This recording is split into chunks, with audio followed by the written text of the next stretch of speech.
우리 지역 이웃들의 삶과 지혜를 탐구해보는 시간입니다. 토크멘터리 유후. 궁금한 당신은 누구신가요? 한 연구에 따르면요, 사람의 첫인상을 결정하는 건 자세, 표정, 또 목소리라고 합니다. 그렇다면 도시의 첫인상을 결정하는 건 뭘까요?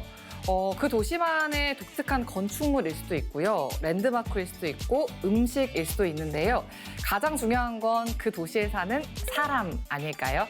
최근 작은 도시, 인구 2만 명의 도시 곡성이 새로운 이미지, 새로운 인상을 만들어가고 있습니다. 이곳 곡성에서 자신들만의 길을 찾아가고 있는 힙한 청년들 덕분인데요. 오늘 토크멘터리 유후에서 직접 만나보겠습니다. 안녕하세요. 반갑습니다. 안녕하세요. 반갑습니다. 일단 저희가 지금 있는 이곳이 어딘지부터 좀 알아야 될 것 같아요. 여기는 어떤 공간인지 소개를 좀 해주신다면요. 네, 여기는 이제 청춘공작소라고 하고요. 지역에서 이제 행사나 아니면 다양한 이제 지역 주민들과의 소규모 프로그램을 운영하는 공간이기도 하고 저희가 사무실로 쓰고 있는 공간이기도 합니다. 그러면 궁금한 두 분의 자기소개를 들어볼게요. 대표님부터 자기소개 해주신다면요. 네, 안녕하세요. 저는 협동조합 대표 서동선이고요. 올해로 이제 곡성에 기초한 지 7년 차인 지역 청년입니다. 반갑습니다. 반갑습니다. 네, 안녕하세요. 저는 곡성 기촌 6년 차이고 여기 협동조합에서 에이전시와 경영 관리 일을 맡고 있는 김지회라고 합니다. 네, 너무 간단하게 소개를 해주셨는데 지회님은 미국 실리콘밸리에서 일하셨다고 들었어요. 네. 맞나요?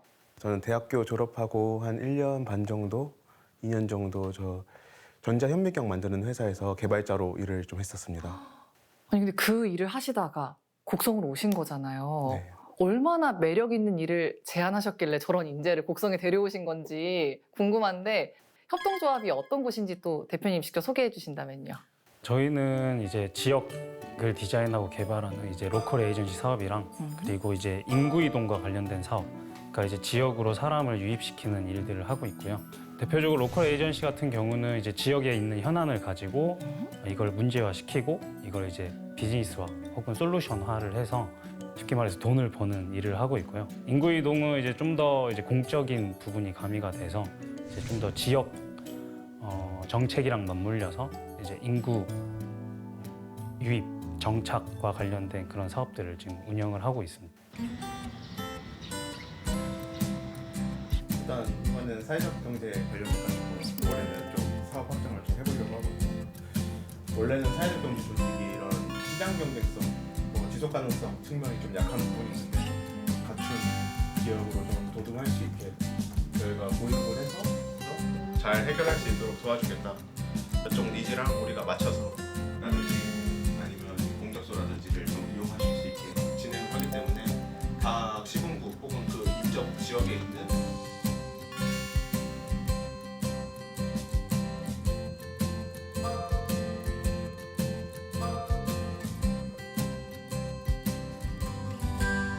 일단 로컬 에이전시라는 개념이 좀 어려워서 쉽게 풀면은 지역의 대행사 같은 느낌이잖아요. 어떤 일들을 대행하고 계신가요? 저희가 요즘은 창업에 좀 집중을 하고 있는데요. 지역에서 창업하는 것도 도시와는 굉장히 많은 차이가 있어서 도시에서는 당연하게 접근되는 정보들이나 아니면 역량을 강화를 하기 위한 세션들도 지역에서는 접근하기가 굉장히 어려운 경우가 많거든요. 그래서 저희는 그런 산재된 정보들을 좀 모아서 필요한 것을 제공을 해주거나 쉽게 솔루션을 저희가 만들거나 찾아서 그런 부분들을 연계를 해드리면 더 큰 임팩트를 내실 수 있는 경우가 많습니다. 두 분 공대시죠? 저는 공대입니다. 뭔가 접근 방법이 굉장히 공대스러운 것 같은데 구체적인 사례가 있나요? 예를 들면 지역에 왔을 때 가장 또 어렵게 생각하시는 부분들은 지역에 있는 부동산 정보들이나 아니면 뭐 가게, 공장을 내기 위한 정보들을 굉장히 알기 어렵다는 부분들인데 저희는 이곳에 살면서 겪었던 다양한 분들과 네트워킹을 통해서 그리고 군과의 관계를 통해서 저희가 알고 있던 정보들을 필요하신 분들에게 이렇게 나눠서 큐레이션을 해주고 그렇다면 그분들이 그런 정보들을 받아서 나에게 맞는 어떠한 장소를 찾아서 창업을 진행하실 수 있는 거죠. 또 지역민들에게 필요한 또 부분도 있잖아요. 지역민들에게 필요한 부분은 어떤 부분이 좀 있나요?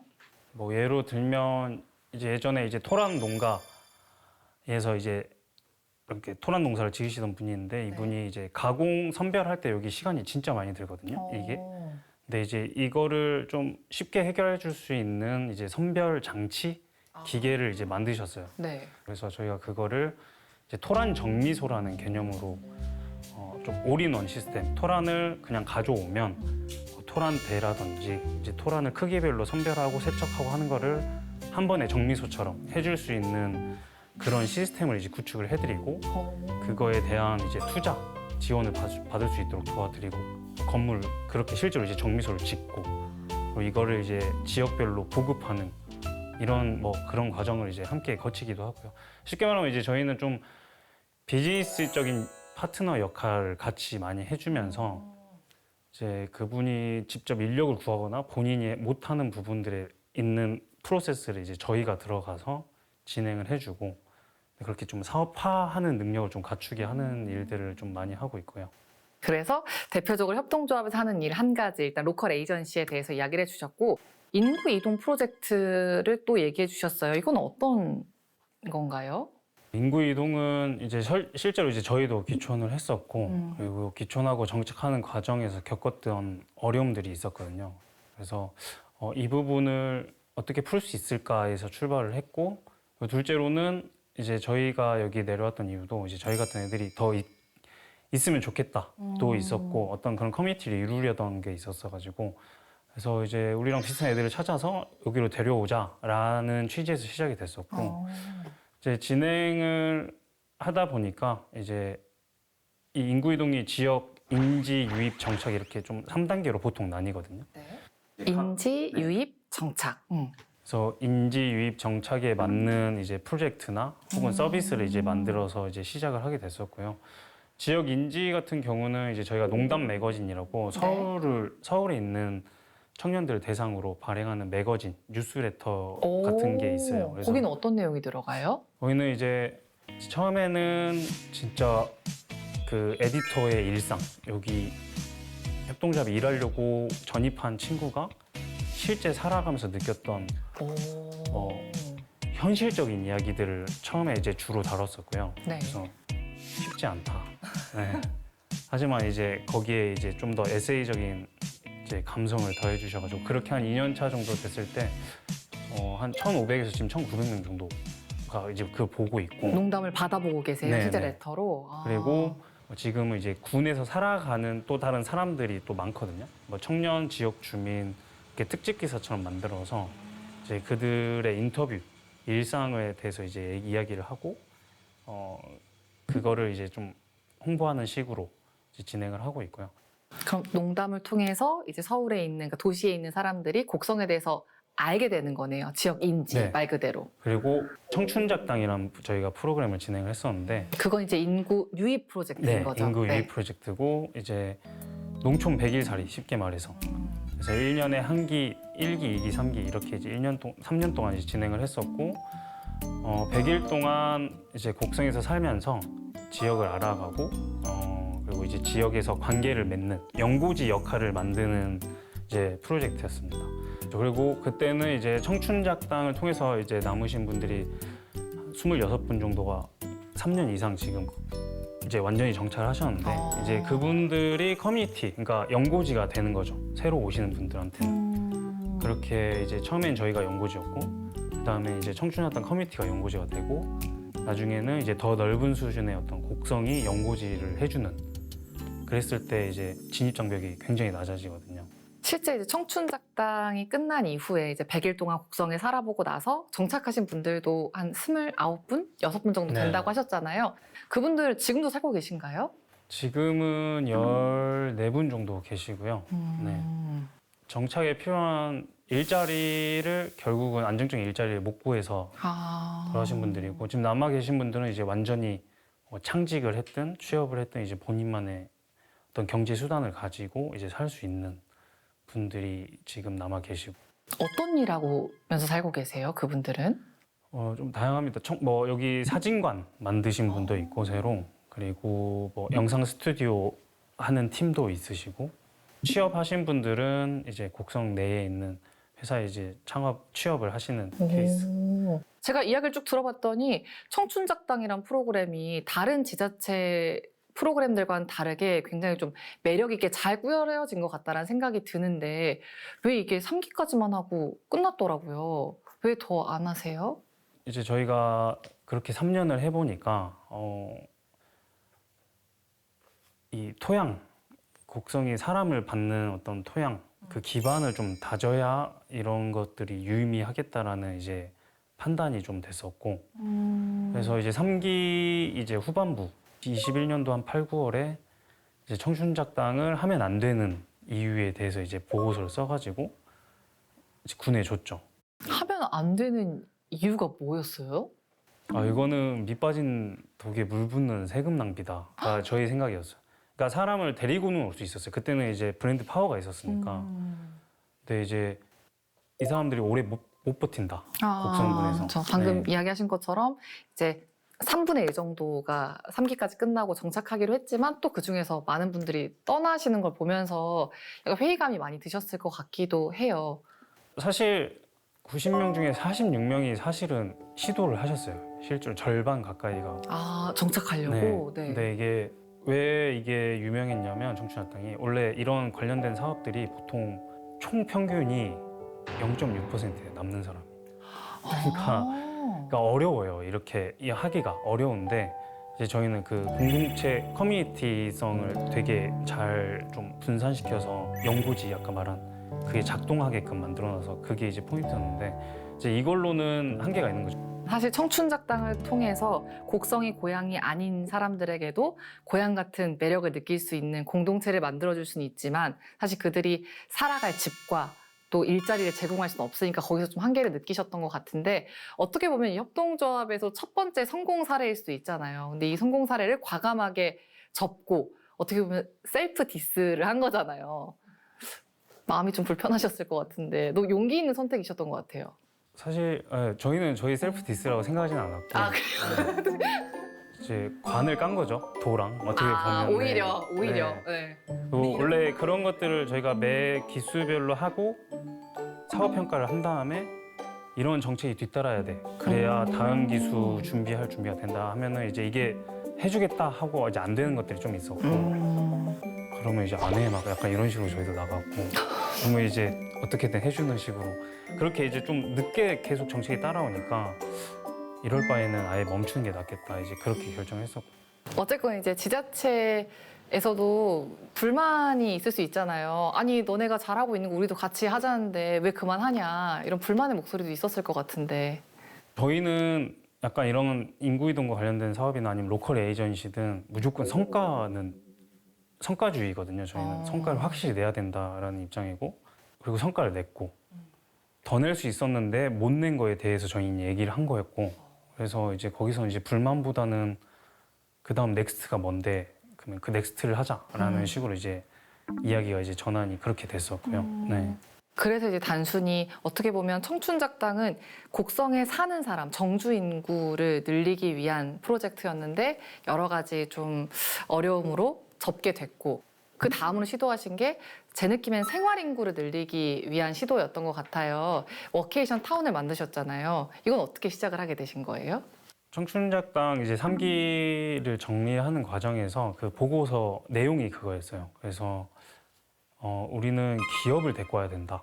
근데 이제 기업을 데리고 올 때 농공단지, 산업단지, 제조업 중심의 기업을 데리고 오는 거는 어차피 유의미하지 않다. 그 이런 인구 정책적인 관점에서. 그러면 기업을 어떻게 데리고 와야 될까라고 했었을 때 이제 저희가 로드맵들을 이제 제시를 했었어요. 로컬의 판교를 만들자거든요. 쉽게 말하면. 그러니까 곡성 판교, 곡성의 네, 판교를 만들자. 그래서 로컬에 좀 특이점이 있는 그러니까 어떤 브랜드를 차별성을 가지고 있어야 그 관련된 지역에 그런 관련된 사람들이 모이고 그리고 그 사람이 다른 사람들을 이제 알아서 데리고 오는 시기거든요. 그래서 이 부분을 하려면 결국은 새로운 산업 경제를 일으킬 수 있는 기업들을 데리고 와야 되겠고 거기서 이제 저희는 생활인구라는 단어 대신 관계기업, 뭐 생활기업, 유입기업, 정착기업 이렇게 아예 단계를 나눠놓고 접근을 하게 됐거든요. 사실 좀 신기했던 게 그 지역의 인구를 끌어모으려면 뭐 예를 들면 화순의 만원주택처럼 정말 저렴한 가격에 주거를 해결해 주거나 아니면 엄청 큰 축제를 열어서 관광객들을 모이게 하는데 워케이션, 그러니까 우리 지역에 와서 일하세요인 거잖아요. 이 생각이 너무 저는 신기하더라고요. 곡성에 어떤 매력이 워케이션 장소로 좀 좋다라고 생각을 하신 거예요? 이제 솔직히 말하면 매력이 없죠. 솔직히 말하면 매력이 없죠.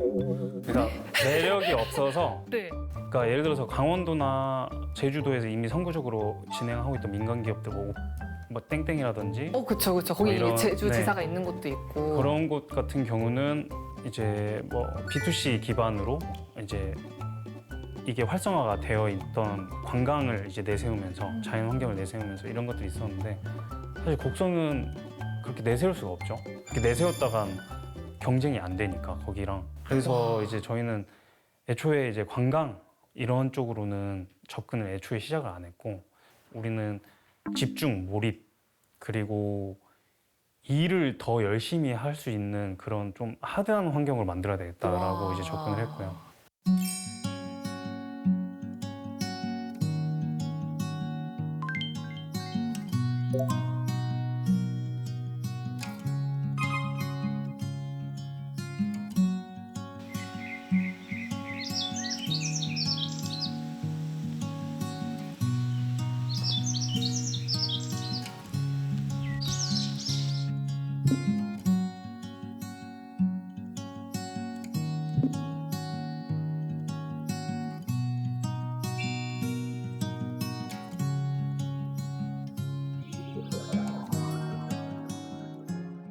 실제 몇 분 정도, 몇 개의 기업 정도가 곡성 워케이션 타운을 좀 이용을 했나요? 22년도부터 바로 착수해서 시작을 했었거든요. 그래서 2022년도부터 지금까지 약 이제 170개 기업이 왔다 갔고 지금까지 한 900명 왔다 갔고요. 그리고 이제 저희는 기업을 베이스로 해요. 그럼 뭐 프리랜서 작가분들이나 아니면 혼자 일하시는 분들이 아니라 한 기업에 있는 네, 그래서 직원들이 다 같이 오는 거예요? 그렇죠. 저희는 이제 아까도 말씀드렸다시피 여기는 저희가 워케이션이라는 단어는 쓰는데 사실 이제 저희가 맨 처음에 적었던 개념은 워크빌리지. 워크빌리지? 네, 그래서 뭐가 다른가요? 워케이션은 일을 잘하기 위한 방법 중에 하나일 뿐이고 이제 워크빌리지에서는 그런 통합적인 지원을 좀 하겠다는 이야기거든요. 뭐 워크숍이 될 수도 있는 거고 혹은 뭐 한 기업체가 서비스나 제품을 런칭하기 전에 뭐 밤새서 이렇게 일하는 시기를 갖잖아요. 한 일주일 정도. 그런 시기도 저희가 지원을 해줄 수 있고 다양하게 통합적으로 지원을 해주겠다는 의미로 저희는 워크빌리지라는 표현을 쓰고 있습니다. 그러면 다른 곳에 있는 워케이션 장소와 곡성의 워크빌리지라고 표현하셨는데 워크빌리지의 가장 큰 차별점은 뭐예요? 일단 하드웨어적인 건물적인 구성을 봐도 저희는 마을이거든요. 그리고 근무지의 확장. 그러니까 약간 근무제도처럼 접근을 시키거든요. 그래서 최종적으로는 저희는 이제 기업마을이라는 개념이 이 타운 안에 있어요. 그래서 아예 거주지 자율근무라는 어떤 개념 아래에서 이제 새로 지금 준비하고 있는 곳도 마을의 개념으로 되어 있고 마을이거든요. 딱 들어가면. 이제 저런 기업 마을들이 하나가 생기면 두세 개를 만드는 거는 더 빨라질 거라고 보거든요. 그러니까 이제 여러 기업이 이 곡성이라는 특정 지역에 저러한 형태로 입주를 하게 되면 그 다음 진짜 마지막 표는 이제 기업이 이제 소멸되고 있는 마을에 실제로 고택을 수리한다든지 마을을 수리하면서 들어갔을 때 저희가 지금 제공하는 서비스가 거기에 같이 들어가면 이제 그 기업에서는 마을에 투자를 하고 그런 형태까지도 생각을 하고 있어요. 또 이렇게 이야기를 나눠보니까 단순히 뭔가 귀촌한 청년들이라고 하기에는 정말 너무 많은 일을 기획하시고 개발하고 농촌 문제를 해결하고 계신 것 같은데 대부분 이제 내 고향을 좀 살려보겠다, 지역에서 잘 살아보겠다라는 마음으로 내려왔다가 정착을 못하고 결국엔 다시 도시로 돌아가는 경우가 많은데 이렇게 오랜 시간 어쨌건 잘 뿌리내릴 수 있었던 뭔가 이 협동조합만의 차별점, 뭐 비결이 있을 것 같아요. 어떤 게 있을까요? 일단 보통 이렇게 귀촌하거나 이제 지역으로 이주한 청년들을 보면 이제 지역 지향형이랑 이제 사업 지향형 보통 이렇게 크게 두 가지로 나뉘거든요. 그래서 이제 지역 지향형은 쉽게 말해서 이제 농촌 되살리기 등의 같은 운동, 지역 운동과 관련된 일을 하러 오신 분들이 많고, 이제 사업지향형은 이제 자기 직무나 역량을 가지고 지역에서 이제 뭔가 사업이나 아니면 특정 본인의 일을 해보려고 하시는 분들이 보통 이렇게 나뉘어지는데, 저희는 지역 지향형으로 이제 처음에 내려왔죠. 이런 어떤 농촌 공동체를 현대적으로 해보자라고 해서 내려왔었고, 가장 큰 차별성은 물론 저희도 아직 많이 부족하고 경험도 아직 없지만, 저희는 이제 역량을 갖춘 집단으로 발전을 했다라고 생각을 하고, 그리고 그 역량을 되게 중요시 여겼고, 그리고 그 역량에 따라서 효율적으로 이제 함께 일하기가 수월해졌고, 그래서 그게 또 이제 성과로 이어지고, 이게 이제 반복이 됐던 것 같아요. 역량 있는 청년들이 지역으로 다시 돌아오는 것도 참 중요할 것 같은데, 그 청년들을 잘 받아줄 수 있는, 우리가 계속 토양이라고 이야기를 했는데 그 토양도 필요한 것 같아요. 그 토양을 어떻게 보면 지자체가 또 만들어주는 것도 중요할 것 같은데, 두 분이 이제 7년 동안 여러 우여곡절 겪으셨으니까 어떤 지원이 가장 좀 필요하다고 느끼셨어요? 정책이라는 것도 트렌드가 있고 사람들도 약간 트렌드에 따라서 많이 움직이는데, 이런 트렌드에 맞춰서 뭔가 저희가 기획을 하고 했을 때 저희가 원하는 속도의 흐름으로 따라가기는 좀 힘들 것 같다는 생각이 들었어요. 파괴적이어야 된다고 생각을 하는데, 그래야 어떤 진짜 살아남으려면 지역이 진짜 문제를 건드려야 되는데, 이제 그걸 건들 때 지역이 혹은 지자체가 가지고 있는 어떤 두려움이라든지 관성이 있거든요. 근데 이제 이런 부분들을 이제 눈 가리고 이제 아웅하는 시기 좀 많아서, 그럴 때 이제 저희는 지적을 하거든요. 그런 어떤 파트너로서 가지고 있는 아쉬운 것들이 아마 다 있는 것 같아요. 네. 두 분 진짜 바쁘실 것 같아요. 그리고 곡성 구석구석 여행 다닐 시간도 없으실 것 같은데 어떠세요? 그래도 저희 그 원격 근무하고 재택 근무하고 자유 근무하면서 돌아가면서 이제 쉴 때 쉬고, 네, 바쁠 때는 또 바쁘고. 아, 또 직접 또 모범을 보이셔야 되니까, 곡성에 있는 기업이라서 또 이제 일도 잘하고 생산성도 있고 적절히 쉬면서 이제 일한다는 거 보여줘야 되니까 그러신가 봐요. 그냥 쉬고 싶으면 제가 할 때는 열심히, 열심히 제가 열심히 다 포장하려고 했는데 이렇게 막 이야기 나누다 보니까 두 분이 처음에 어떻게 만나셨는지가 너무 궁금해요. 처음에 농촌 봉사활동 가가지고 어디로 봉사활동 가셨어요? 강원도로 봉사활동 갔다가 네. 가서 열심히 삽질하다가 만났습니다. 삽질을 하다가 마을 하수도를 깨버려서 누가 말해서 그렇겠어요? 곡괭이질 딱 해하는 순간 물이, 근데 그때 하필 같은 조에 있었어요. 그래서 그날 늦게까지 거의 밤까지 물 퍼내고 욕먹고 이제 그날 이후로 이제 알게. 고생을 함께 하면서 좀 네. 친해진. 사실 지회님은 그러면 곡성이 처음이셨을 거 아니에요? 네. 미국에 있다가 곡성에 처음 왔을 때 첫인상 어떠셨어요? 솔직하게. 제가 곡성 온 다음 날에 처음으로 모내기 도와드리러 갔었거든요. 모내기 하면서 트럭 뒤에 앉아 있는데 여기서 뭐 하고 있는 건가 하는 생각이 좀 들긴 했었어요. 모내기, 기계로 하는 모내기를. 그 모판을 옮기는 작업들을 했는데, 네. 나중에는 추수할 때 트랙터를 들어. 아, 진짜요? 아니, 근데 부모님 입장에서는 미국에서 잘 이렇게 일하고 있는데 갑자기 곡성에 온다고 하면 좀 당황스러우셨을 것 같은데. 좀 당황스러워 하셨는데, 그래도 아버지가 좀 젊었을 때 그래도 도전하는 것이 언제 또 하겠냐고 하셨고, 또 지지해 주셔가지고. 그 어려운 시절을 다 같이 겪고 힘든 시절도 겪고 나니까 지금은 의지가 서로 많이 되실 것 같은데 어떠세요? 지금은 이제 그거죠. 이제 서로 귀중함을 모를 때죠. 없으면 이제 깨닫는. 그러니까 이제 하나가 빠지면은 이제 거의 다 이제 뭔가를 해야 되거나 아니면 작동이 안 되고, 그러니까 좀 문제가 이제 많아지니까 엄청 이제 얽히고 설켰죠. 본의 아니게 싫든 좋든 점점 더 얽히고 설키고 있어.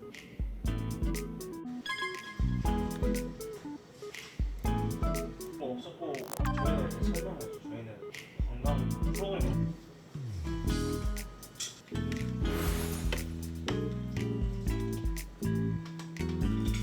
첫 첫 번째로는 일단 남편도 믿지만 그래도 제 자신을 좀 믿고 내려온 게 가장 컸고 그 다음에는 이제 같이 하는 친구들 그리고 남편도 있고 4명이서 이제 하면 해낼 수 있겠다라는 생각이 가장 컸던 것 같아요.